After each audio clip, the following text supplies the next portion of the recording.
That is why you see when the Chinese president invites African president, all of them, without exception, run to Beijing very quickly. And when they get to Beijing, they are given $60 billion, all of them, the 55 of them, to share.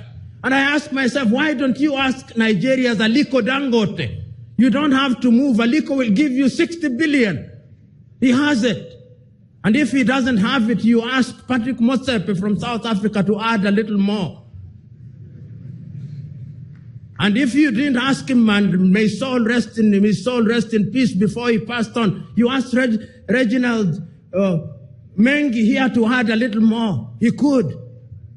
And if it is not much, there is no shortage of Africans who can give you that money, because there is no free lunch. Because let me tell you, and I don't blame the Chinese, but I worry about them and about us.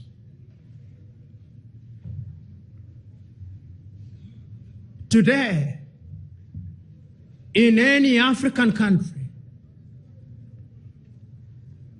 notwithstanding that over the years, our universities have produced professionals, the Chinese are the ones building our stadia.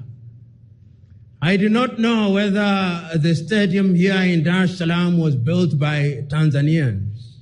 You will tell me. I need to be educated. But I suspect that there was a Chinese hand. If you go to Nairobi, Kenya is the same. You go to any country, to Uganda, the same. And the Chinese are now, in a very subtle way, in every other African university, they are bringing something called the Confucius Institute.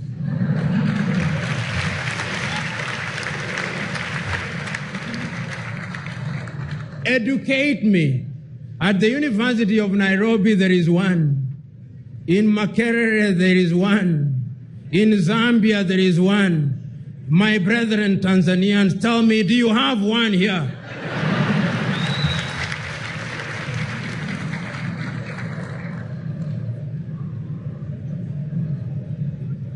There is no free lunch.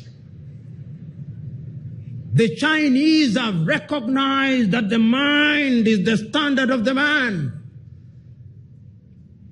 And therefore, the way to capture our minds is to have institutes in our highest institutions of learning.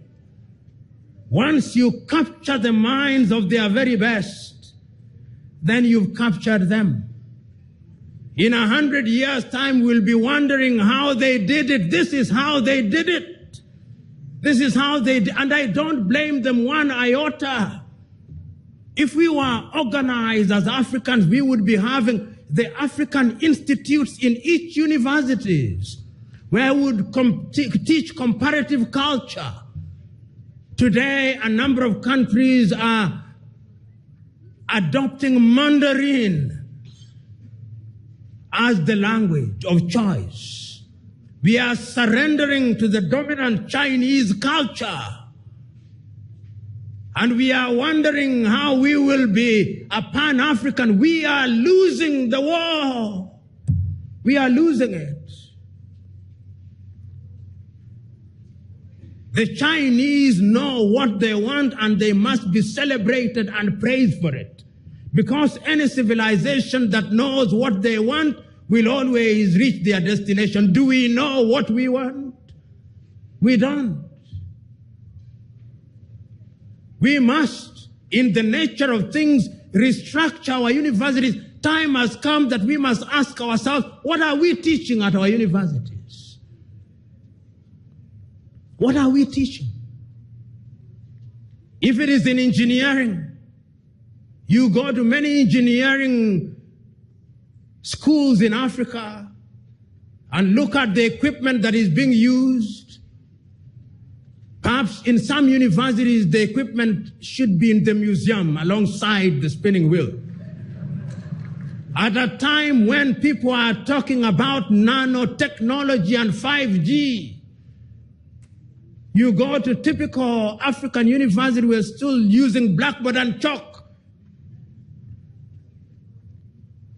And others are teaching differently, yet we think we are going to compete. We are not going to compete. Right now, people are talking about 5G. But what are we Africans doing? We are watching and observing and celebrating as if we are watching a football match between the United States of America and China, asking which one will win? Because the winner is the one that will conquer us again. It's painful but true. We are not there. We are not in the arena. As the saying goes, you can't win the lottery if you don't buy the ticket. And we have not bought the ticket. No amount of prayer and fasting is going to help us. We can pray and fast all we want, but God is not a magician. God tells you, go ye and subdue the world. We are not subduing the world. The world is subduing us. So what are we teaching? We must begin to think differently for the Pan-African project to succeed. We must begin to act as one unit. Recently in Mozambique, Mother Nature devastated the city of Beira. 90% of it was destroyed. The city of Beira, 90% gone. I waited for Africans to say that we are going to donate 1% of our budget. It is only Namibia and South Africa, and to a certain extent Kenya and a few other countries that went there. But the following week, there was a church in Notre Dame in Paris that burned, and within 1 week, they had raised 1 billion. In fact, more, I think, approaching 1 trillion, including a donation from a traditional chief in Côte d'Ivoire, who was very devastated that one of his brothers or somebody related to him had been baptized at the church in Notre Dame. If you now go to Beira, it is not African engineers who are involved in restoring or African professionals. You will discover that some Portuguese firm, possibly, and some Chinese firm are the ones who are involved. Africa is now in the business of discovering natural gas and oil. Who is exploiting that oil? If it is not tallow, it is Elf. If it is not Elf, it is ExxonMobil. If it is not ExxonMobil, it is Total. Africa, Ali Mazrui was right, produces what it does not consume and consumes what it does not produce. We know, but we must remind ourselves, because sometimes we sit pretty and think that everything is fine. Everything is not fine. You are here. Allow me to be morbid. In 100 years' time, all of you will be upstairs. All of you. Without exception. All of you. But I want you to imagine for one moment how Africa will be. You know, some times ago, the Chinese, and I'm on the Chinese because I'm seeing them. I never saw the white man coming. I was too young or unborn.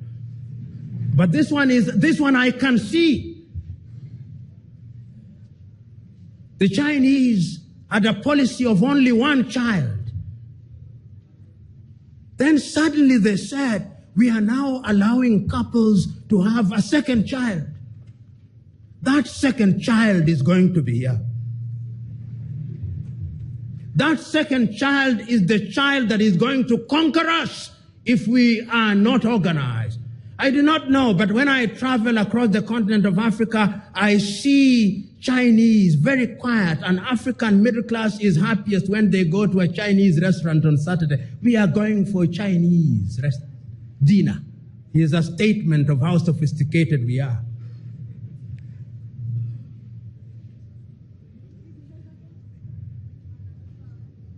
I'm submitting to us that we must do something about it. So, ladies and gentlemen, Africa can be great, and Africa must be great. But we must begin to do something about it. The question is, what are we doing? The problem that some of us have is that we feel helpless. We hold the view that we are not in political positions, and therefore we cannot influence processes. My good friend Pole Pole is here, and he is a politician whom I know. The question is, what must you do within your systems in the political arena to begin to energize processes? One must ask, for example, here in the East African region, what are we doing to ensure that in this region we think as one? I fly from Nairobi 1 hour, 5 minutes, and I now have to grapple with Tanzanian shilling. My Kenyan shilling becomes suddenly useless. I leave Tanzania, I go to Burundi, I grapple with the Burundian franc. I leave Burundi, I grapple with the the Rwandese franc.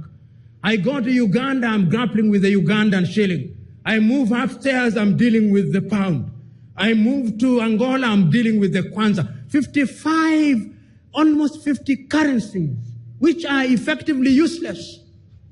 Because even the leaders don't believe in them. When the Sudanese head of state is arrested and they search his house, you don't find the Sudanese pound. You find the American dollar and you find the euro. We also don't have faith in our own currencies. And our currencies are going to remain weak as long as we are not united. So in the East African region, what can we do? I travel and I get to Julius Kambarage International Airport, and I'm told very politely, as is the culture in Tanzania, jaza fomu ya kuingia. And I obey. But should I, after flying for 1 hour, 5 minutes, an American will fly from Boston in Massachusetts to Oakland in California, 6 hours later, no forms filled, no yellow fever certificate, no passport, no new telephone number. The country works. Here, I'm now in 255, having migrated from 254. I'm dealing with Tigo, and even Tigo is not Tanzania. I'm dealing with Airtel. Even Airtel is not Tanzania. I'm dealing with Vodafone. We own nothing. Pole pole.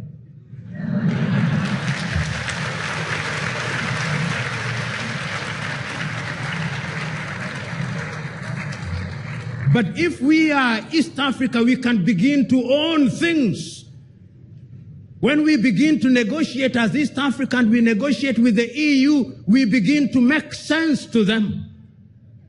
But if we are alone, somebody was telling me that African economies are growing, and I told them, yes, they are growing. But no matter how fast a goat grows, it can only be a fat goat, it can't be a cow. So what we must do is that we must combine all these little goats into a big elephant, and we'll begin to make sense. Kwame Nkrumah, may he rest in peace. How relevant you are 56 years ago today, when you spoke on that day in Addis Ababa, Ethiopia, and reminded us that Africa had to unite. If today I were to write, as Nkosana and Lamini Zuma wrote in the year 2013, if today I were to write a letter to our founding fathers who died several years ago, this is how the letter would read. I would not name all of them, but I would name the following. I would say, Dear Kwame Nkrumah, Dear Kambarage Nyerere, Dear Patrice Emery Lumumba, Dear Modibo Keita, Dear Ahmed Sekou Touré, Dear Thomas Sankara, Dear Nelson Holisa Mandela, we are gathered here today in Dar es Salaam, Tanzania, on this 25th day of May in 2019. And we are pretending to be discussing a new subject, but we are not.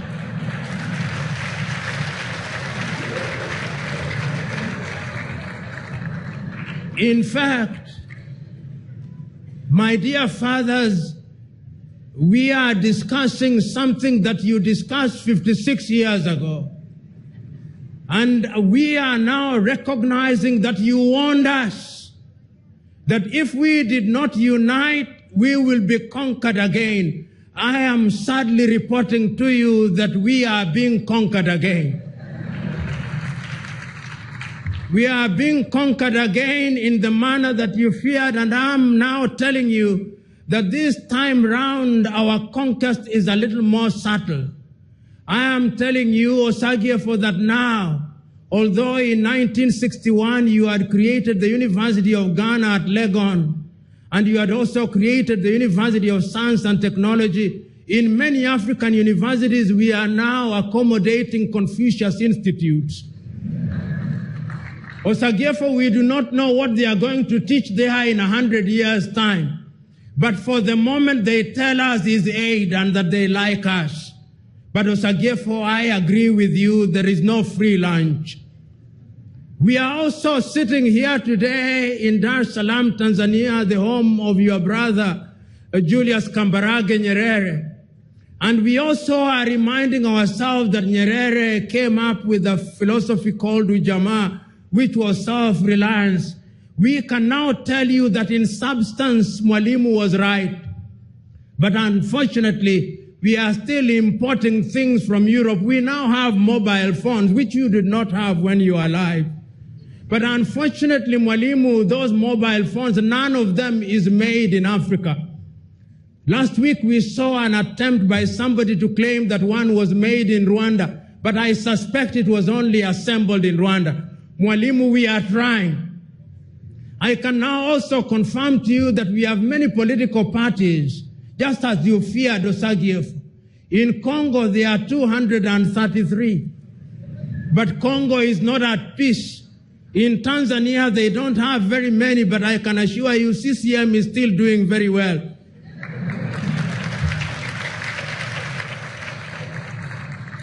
But Tanzania is the exception rather than the rule. After every election, Mwalimu, we fight. In Kenya, we did. Then we shake hands. Then we fight. Then we shake them again. We are in the business of shaking hands. In Central Africa, we are fighting. Our young men and women are drowning in the Mediterranean Sea. We now know you are right. And therefore, going forward, we are today taking a solemn vow that each one of us will use the resources at our disposal, and that we are going as a product of this conference to send a paper which will emanate out of Julius Kambarage Festival, which paper will be sent to the African Union. And that paper will tell the African Union that there is a sense of urgency. And it will not stop there. That paper will also be sent to all the 55 African heads of state, reminding them that there is need for Africa to trade with ourselves, that there is need for Africans to travel on one visa, that there is need for Africans to have one currency, that there is need for Africans to define ourselves. And Osagyefo, I remind you, I remember during your lifetime, you hosted both Malcolm X and Martin Luther King Jr. And I am reminded that at one time he was asking his people in the United States of America how long it would take to unite Africa. We are now telling you that it's not too long. It is not going to be long, because young men and women are now telling us that we unite or we perish. Osagyefo, Mwalimu, Seko, I would have written a longer letter, but I can now see that my audience wants to go for lunch. Permit me, therefore, to stop here in the knowledge that Pan-Africanism is alive and well, and Africa will realize our potential even if it takes 100 years. God bless you.